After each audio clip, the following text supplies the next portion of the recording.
تایبەت بە بڕیارەکانی دادگای فیدراڵی دژی هەرێمی کوردستان گفتوگۆی زیاتر دەکەین بە میوانداری بەڕێز میسال ئالوسی سیاسەتمەدار کە لە ستۆدیۆ لەگەڵمان ئامادەن. بەڕێز ئالوسی بەخێربێی، سوپاس بۆی کە ئامادەی لەگەڵمان. چ خوێندنەوەیەکتان هەیە بۆ ئەو بڕیارەی دادگای فیدراڵی دژی هەرێمی کوردستان کە داوێتی؟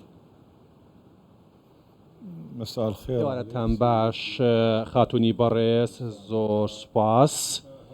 ئەمە دادگای فیدراڵی نییە وەکوی کە پێ دەڵێن دادگای فیدراڵی، ئەمە ناوی دادگای فیدراڵیە. لە ڕاستیدا ئەمە دروستکراوە پێش نووسینەوەی دەستور ئەم دادگایە و کۆمەڵی ئاسانکاری و کۆمەڵە پرسیاری زۆر هەیە لەسەر ئەم دادگایە. بەڕاستی پێشەوەی من وەڵام دەمەوە، من ئەمێ بڵێم من و سیاسەتمەدارەکانی دیکەی عەرەب ئێمە ئێستا لە چکە ساتێکی زۆر گوماناوی و نیگەرانی و ترس دەژین بەوەی کە ئێستا دەگوزارێت لە گۆڕەپانی سیاسی عێراق، چکە بەڕاستی مای سەرسوڕمانە ئەو لایەنەی کەوا لەم لایە شکاتی کردووە لە ناو دووکانەدا خۆیان بەشەکەن لەم حکوومەتە کە شکاتیان کردو، سکاڵیان کردو. ئەم حکوومەتێکی ئائتلافیە بە سەرۆکایەتی سوودانی. پرسیارەکە ئەوەیە ئایا ئەم داواکاری کە پێشکەش بە دادگا کرا و دادگا بڕای داوا ئایا ئەمە هەوڵێکە بۆ ئیحراجکردنی حکوومەتەکەی سوودانی، هەوڵێکە بۆ شکستی سوودانی، بۆ دروستکردنی فەوزایەکە لە عێراق، ئایا بۆ قوڵکردنەوەی بەشێک لە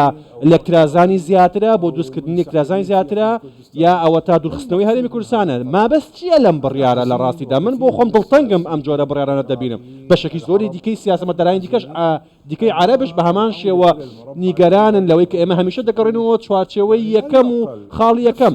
هیچ معنای تێدا نییە. هەمان ئەو کەسەی کە داواکەی پێشکەش کردووە لە مەحکەمە دەبوایە ئێستاکە داوای پێشکەش کردایە لە نزیکەی دزینی 2.5 ملیار و کە دزرا، ئەو دەبوایە داوای پێشکەش کردایە لەوەی مەحکەمە و دادگای فیدراڵی بێن ئەو کەسانی کە دەرکران لە بەندیخانەکان ملیاراتیان دۆزرا بوو، دەبوایە لە کۆڕینەوە لەو بکرێت چۆن دەربازکران و ئازادکران لە بەندیخانەکان. دەبوایە ئەو لەسەر پرسی دزینی دۆلار داوای پێشکەش کردایە. کۆمەڵێ بانکی فاشل کە مافیەکان بەڕەوەی دەبن، ئەو ئێستا هاتووە داوایەک بەرز دەکاتەوە لە دژی هەرێمی کوردستان بۆی پارەی هەرێمی کوردستان نەدرێت و ئەوێتی ناسەقامگیری سیاسی و ئابووری و کۆمەڵاتی لە هەرێمی کوردستان دروست بێت بەهۆی بڕارێکی لەو شێوەیە. ئەمە شتێکی سەیر و سەمەرەیە و پرسیاری زۆرمان لەسەر دروست دەکات لەسەر بڕاکەی محکەمە. تویتێکدا دەڵێ داوا لە سوودانی دەکەم دەمی فیتنەکان دابخات. ئەم بڕیارە فیتنەیە یاخود فیتنەیەکی دەیکا لە عێراقدا؟ بەڵێ بە دڵنیایەوە حکوومەت بەڕاستی هەموو تەمەنی 2-3 مانجێکە، یعنی لە کەساتی دروستکردنەوە تاوەکو ئێستاکە یەکێ لەو بڕیارانەی کە ئەم حکوومەتە دای و لەو بەرنامە حکوومەتی کارنامە حکوومی کە هەیبوو دەبوایە دادگای فیدراڵی چاودێری بکردایە بەڕێزانی ئەندامانی دادگای فیدراڵی. ئێوە نەتان خوێندەوە لە بەرنامەی کارنامەی حکوومەتە ئەرکی چییە دەوێتی چی بکە؟ پێم وایە ئەمە فیتنەیە، چونکە یەکێک لە بەرنامەکان بریتی بوو لە سەقامکیکردن و چاکردنی پەیوەندی هەرێمی کوردستان و بەغداد.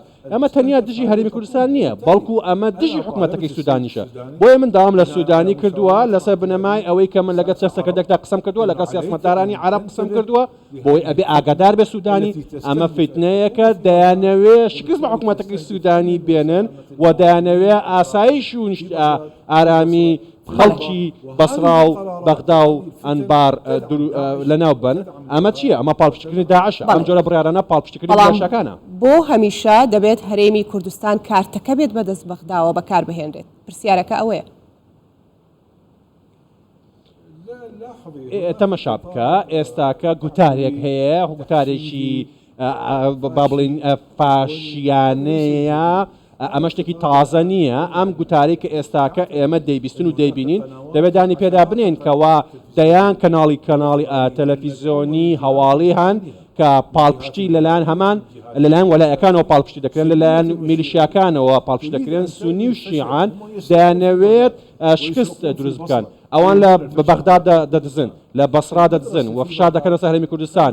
یعنی بۆ نە قوتابخانەکان نەخۆشخانەکان لە بەغدا هەمووی وێرانە ئەو سەکردانەی کە هەرێمی کوردستان بەدەستێناوە لە 2023 تاوەکو ئێستاکە ئەوان بەدەستیان نێناوە بە تایبەتی لە چەکە ساتی کە مەسوور بارزانی وەکو سەرۆکی حکومەت بەدەستێناوە ئێستاکە لە بەغداوە پلانێک هەیە دەترسن لەو سەرکەوتنی کە هەرێمی کوردستان هەیە لەو ئاوادانکردنەوەی هەرێمی کوردستان دەیکا یعنی هاونیشتیمانیەکی عراقی کە دەوێتی پشووەکانی بەسەبەرە دێ بۆ هەرێمی کوردستان یعنی ئەگەر هاونیشتیمانیەکی عرب لە باشوورەوە بێتی بچێت بۆ نەخۆشخانە و عملیات بکات دێ بۆ هەرێمی کوردستان من و هەزارانی دیکە دین بۆ کوردستان لە ئارامیە لە کوردستان لە ئارامی دەدەژین ئەمە بە دڵی ئەو میلیشیایانە و ئەو مافیانە نییە دەیبینن و هەروەها دەوڵەتانی دراوسێژ نایانەوێت ئەم پێشکەوتنە لە هەبێلانی کوردستان بۆیە دەیانێت فتنەیە دروستکەن تاوەکو ئاژاوەیەکی گەورە دروستکەن بۆیە سەرۆکی حکوومەتی فدراڵی دەبێت هەڵوێستی هەبێ ئەمە هێرشێکە بۆ سەر حکوومەتەکەی و هەوڵێکە بۆ شکستپێنانی حکوومەتی ئەو حکوومەت هەرێمی کوردستان دەڵێ هەر کاتێک لێک نزیک بوونەوەیەک لە نێوان هەولێر و بەغدادا هەبێت یاخود بەرەو ڕێکەوتن بچێ دادگای فیدراڵی بە شێوەیەک بڕیار دەدا کە کوردوەتەنی بە قسەی ئێمە ڕیسەکە دەکاتەوە بە خوری کەواتە پرسیارەکەی من ئەوەیە ئایا ئەم بڕیارە تەواو بڕیای دادگای فیدراڵیە یاخود سەپێنراوە بەسەر دادگای فیدراڵی دا و جۆرە بڕیارانە من پێم وایە کەوا دادگا دەترسێ لە داهاتووی خۆی دادگای فیدراڵی باش دەزانێت کەوا ئەگەم حکوومەتە سەقامگیر بێت و کار بکات لەسەر دووبارە نووسینەوەی یاسای دادگای فیدراڵی و دووبارە پێکاتێکی نوێ بۆ دادگا دروستکەن بەڕێزان ئەو قازیانی لەوێن نایەنەوەیەکە ئەم حکوومەتە سەقامگیر بێ و ئەگەر هەرێمی کوردستان بتوانێت هەستێکی نیشتیمانی دروست بکات ئەمە مەترسیە بۆ سەر ئەوان ئێمە بینیمان لە پاڵەوانەتەکەی بەسڕای کەندا و چۆن کورد و عەرەب بەیەکەوە هەمویان پاڵپشتی عراقیان دەکرد و هەرێمی کوردستان بە بەرزی بەشداریان کرد ئەمان دەترسن نانەوێت کوردەکان لە بەغدا هەبن دەترسن لەم هەستە گشتگیرە ئەو دزانە نایانەوێت ئەم پەیوەندیە باشە هەبێت و دادگای فیدراڵی بە هەمان شێوە دەبێت بە خۆیان بچێتەوە ناوێتی ئەمە ڕووبدا ئێمە نامانێت داعش حکم بکات نامانەوێت دەکترازان هەبێ ئەمانەوێت چاکسازیە بێت بۆ ئێمە پاڵپشتی سوودانیمان کردووە